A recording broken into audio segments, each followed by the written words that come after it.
అదే RTV app వార్తల్ని క్షణాల్లో చదివే అవకాశం ఉంటుంది. ఒక న్యూస్ పేపర్, ఒక టెలివిజన్ ఛానల్ మీ చేతుల్లో ఎప్పుడూ ఉంటాయి. ఉమ్మడి కర్నూలు జిల్లా ముచ్చుమరిలో ఘోరం జరిగింది. 8 ఏళ్ల బాలికను అభం శుభం తెలియనటువంటి ఒక చిన్నారిని అత్యాచారం చేసి హత్య చేశారు మైనర్లు. ఈ ఘటనకు సంబంధించి శవాన్ని ఇక్కడ ముచ్చుమరి ఎత్తిపోతల పథకం కాలువలో పడేయడం జరిగింది అనే ఘటన తెలిసిన తర్వాత ఈ ప్రాంతాన్ని పరిశీలించేందుకు ఇక్కడ ఉన్నటువంటి పరిస్థితులు తెలుసుకునేందుకు సీనియర్ నాయకులు బైరెడ్డి రాజశేఖర రెడ్డి ఉన్నారు. సార్ చెప్పండి, అసలు ఎప్పుడు మీ స్వగ్రామం అది, ఆ గ్రామంలో ఎప్పుడు ఇలాంటి ఘటనలు జరగలేదు, ఎప్పుడు కూడా చూడలేదు, వినలేదు కూడా. ఇలాంటి ఘటనని ఎలా చూడాలండి? చాలా బాధాకరం. ఇదంతా కూడా మేము మా తండ్రి గారు చాలా జాగ్రత్తగా నడిపాము. ఈ గ్రామాల్లో ఒక ధర్మము, ఒక భయము, డిసిప్లిన్, క్రమశిక్షణతో నడిపాము మేము. రైతులు ఆదుకుంటూ అనేక రకాలుగా. ఈరోజు ఒక 5 సంవత్సరాల కిందట సీన్ మారింది. ఇక్కడ రౌడీల చేతుల్లోకి వెళ్ళిపోయింది. ఇక్కడ తాగుబోతులు అనేక రకాలుగా డిసిప్లిన్ లేకుండా చేసి పెట్టారు. ఇక్కడ ఈరోజు ఇది జరగడానికి కారణం ప్రధానంగా తల్లిదండ్రుల భయం లేకనే. తల్లిదండ్రుల భయము, కులంలో ఉన్నటువంటి పెద్ద మనుషుల భయం లేకనే ఇవి జరగడం అని నా అభిప్రాయం. State-of-the-art research, industry-driven skilling, 100% placements. KL, deemed to be university. చాలా ఘోరాతిఘోరంగా జరిగినటువంటి విషయం.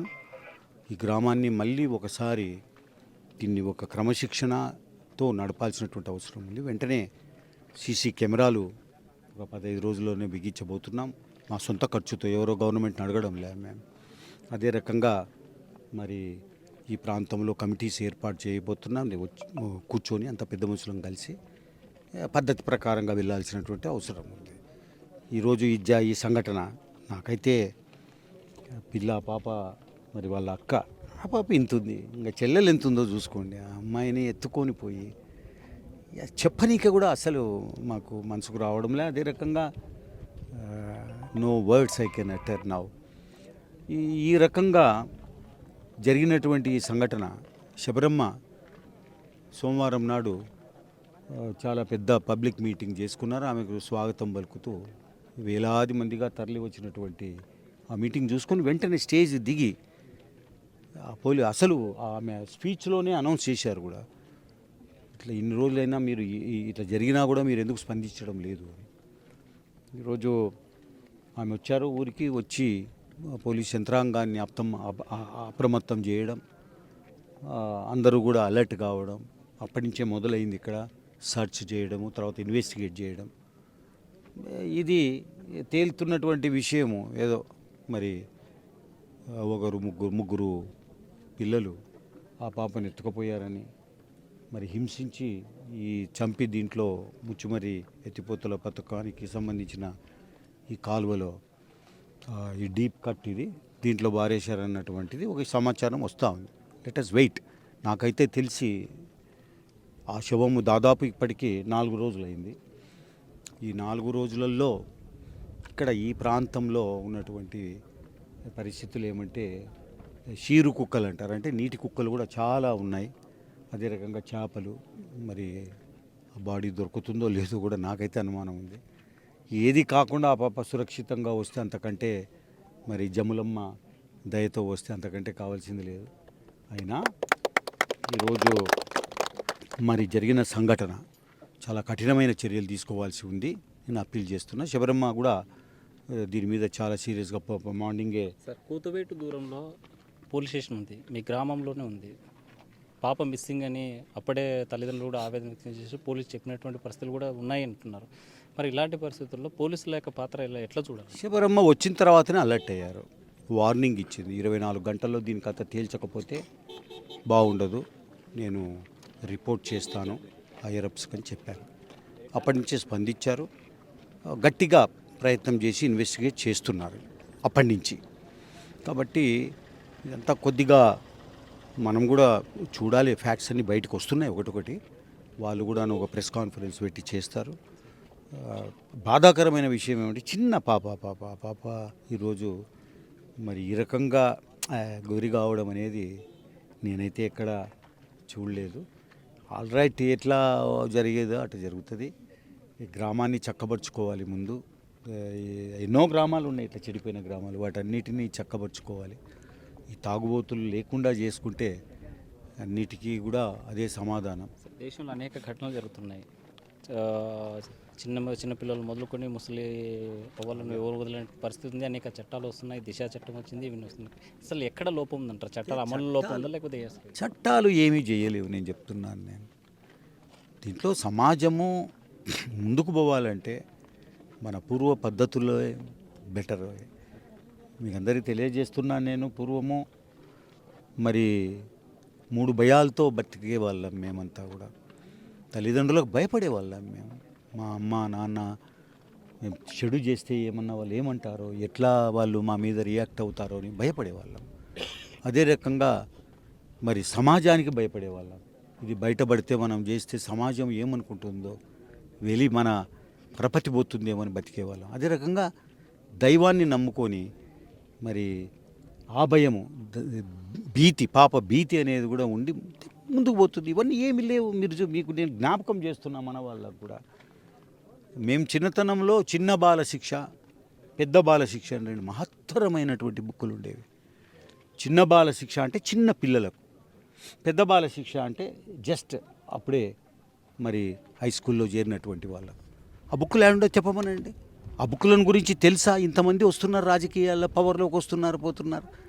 చిన్న బాల శిక్ష, పెద్ద బాల శిక్ష అన్న విషయం తెలుసా? తెలియదు. వాటిని రివైవ్ చేయాల్సినటువంటి అవసరం ఉంది. వాటిని పూర్తిగా మళ్ళీ ఇంప్లిమెంట్ చేయాలి, కంపల్సరీ చేయాలి క్లాస్ రూమ్స్లో. అది చిన్న బాల శిక్ష, పెద్ద బాల శిక్ష అన్న బుక్కులు ఇవన్నీ లేవు. ఆ ధర్మం తప్పుతూ ఉంది. తాగుబోతులుగా తయారవుతారు. ఒక సెల్ ఫోన్ అట్ట ముందు బారేస్తే వాడు ఏం చేస్తున్నాడు, ఆ సెల్ ఫోన్ ప్రభావం ఎంత, ఆ సెల్ ఫోన్లో ఏం చేస్తున్నా వాడు చేయాలని చూస్తాడు. అదే జరుగుతూ ఉంది. ఇది సమాజమే ఈరోజు దీంట్లో దోషులు తప్ప ఇంకోరు కాదు. అంటే ఒకవైపు టెక్నాలజీ పెరుగుతుంది, మరోవైపు గతంలో మురళీ మనోహర్ జోషి మానవ శాఖ మంత్రి ఉన్నప్పుడు సెక్స్ ఎడ్యుకేషన్ పాఠ్యాంశాలుగా పెట్టాలనేటువంటి ఒక అంశాన్ని తీసుకొచ్చారు. అసలు దీన్ని ఎలా చూడాలి? ఖచ్చితంగా మీరు చూస్తుంటారు, మన ఆడపిల్లలకు మనం నేర్పిస్తుంటాం. మా కుటుంబం కానీ నా భార్య కానీ, మా తాత లేకపోతే మా జేజీ కానీ ఏం చేస్తారు, వాళ్ళు ముందు ఆడపిల్లలకు నేర్పిస్తారు. ఇట్లా పరిస్థితి ఇట్లుంటుంది, ఈ రకంగా జాగ్రత్తలుగా ఉండాలి. అటువంటివి ఎన్నో పాఠాలు నేర్పిస్తుంటారు పెద్దలు, గ్రాండ్ పేరెంట్స్ కాడి నుంచి పేరెంట్స్ వరకు కూడాను. ఈరోజు అవి నేర్పించే వాళ్ళు కరువైనారు. ఇట్లా ఉండాలి, ఈ జాగ్రత్తతో ఉండాలి. అట్లాగే మగపిల్లలకు కూడా నేర్పించాలి. నేర్పించడం లేదు. ఇదిగో ఇదిరా ఇది అని చెప్పి. రామాయణం ఎందుకు పుట్టింది అయ్యా? రామాయణం ఎందుకు పుట్టింది? ఇటువంటి పనికిమాలిన పనులు చేయకూడదని రామాయణంలో ఎన్నో దాంట్లో సబ్జెక్ట్స్ పెట్టి ఈరోజు అంత పాపులర్ ఇప్పటికి కూడాను. అది ఒక ధర్మం. అది ఆ ధర్మం ప్రకారంగా నడవకపోతే ఇట్లా తయారవుతుంది. ముందు పెద్ద బాల శిక్ష, చిన్న బాల శిక్షను కంపల్సరీ చేయమనండి. ఫైనల్గా ఈ ఘటనకు పాల్పడ్డటువంటి వారికి ఇలాంటివి రివెంజ్ జరగకుండా ఉండడానికి ఏం తీసుకుంటే బాగుంటుంది? అది చట్టమే దాన్ని ఖచ్చితంగా మరి న్యాయం చేస్తుంది. బట్ ఊర్లో మాత్రము అందరం కలిసి దీన్ని ఒక పద్ధతికి తీసుకురాకపోతే ఏ ఊర్లో కూడా మరి సుఖంగా ఉండే పరిస్థితి లేదు. సుఖశాంతులతో దాని మార్పులు తీసుకొని ఇక్కడే ముచ్చుమరిలోనే వీటన్నిటి మీద ఒక పద్ధతి, ఒక ఆలోచన తీసుకురాబోతున్నాం. టెక్నాలజీతో పాటుగా సీసీ కెమెరాలు బిగించే దాంతో పాటుగా పెద్ద బాల శిక్ష, చిన్న బాల శిక్ష వాటి నేర్పించే దాంతో పాటుగా ఖచ్చితంగా ధర్మము, వ్యవహారము.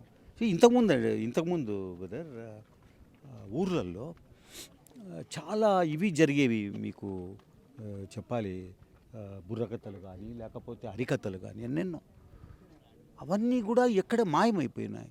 దానిలో ఎన్నో పాఠాలు, ధర్మాలు నేర్పించేవాళ్ళు. ఈరోజు సినిమాలు వస్తున్నాయి. ఆ సినిమాలలో ఏం ధర్మము నేర్పించిపోతున్నారు? ఏం ధర్మం అనేది కనపడమే లేదు సినిమాలలో కూడా. కాబట్టి మళ్ళీ రివైవ్ చేస్తే తప్ప ఈ గ్రామాలలో మరి శాంతి భద్రతలతో చిన్న పిల్లలకు కూడా రక్షణ లేకుండా పోయే పరిస్థితి ఈరోజు బాధాకరమైనటువంటి. ఈ సంఘటన అంశం సంబంధించి ప్రభుత్వం తీసుకెళ్లారు. తప్పకుండా పొద్దున మార్నింగ్ శబరమ్మ చంద్రబాబు నాయుడు గారితో మాట్లాడారు, లోకేష్ బాబుతో మాట్లాడారు, తర్వాత మన హోమ్ మినిస్టర్ అనిత గారితో మాట్లాడారు. కఠినమైన చర్యలు ఖచ్చితంగా తీసుకుంటారు. అదే కాకుండా మరి ఎవరైతే ఈరోజు ఆ పాప పోయిందో ఆ కుటుంబాన్ని అన్ని విధాలా ఆదుకుంటామని కూడా మాట ఇచ్చారు. శబరమ్మ కూడా ప్రధానంగా ఈ జరిగినటువంటి ఘటన మీద అధికారితో ప్రభుత్వ దృష్టికి తీసుకెళ్ళాం, లోకేష్తో మాట్లాడడం, హోమ్ మినిస్టర్ కూడా తీసుకెళ్ళడం జరిగింది. అయితే తప్పనిసరిగా ఆ పూర్తి స్థాయిలో చర్యలు తీసుకునే ఆ కుటుంబానికి న్యాయం జరిగేంత వరకు కూడా పోరాటం కొనసాగిస్తాం. గ్రామాల్లో కూడా సీసీ కెమెరాలు ఏర్పాటు చేసేలాగా అవేర్నెస్ కల్పిస్తూ తమ స్వగ్రామంలో సీసీ కెమెరాలు ఏర్పాటు చేసేందుకు తానే ముందుకు వస్తున్నారు బైరెడ్డి రాజశేఖర్. వీడియో చంద్రశేఖర్తో హుసేన్ RTV కర్నూలు. మరిన్ని వీడియోస్ కోసం ఛానల్ ని సబ్స్క్రైబ్ చేయండి, లేటెస్ట్ అప్డేట్స్ కోసం వాట్సాప్ ఛానల్ ని ఫాలో చేయండి అండ్ లింక్ డిస్క్రిప్షన్ లో ఉంది.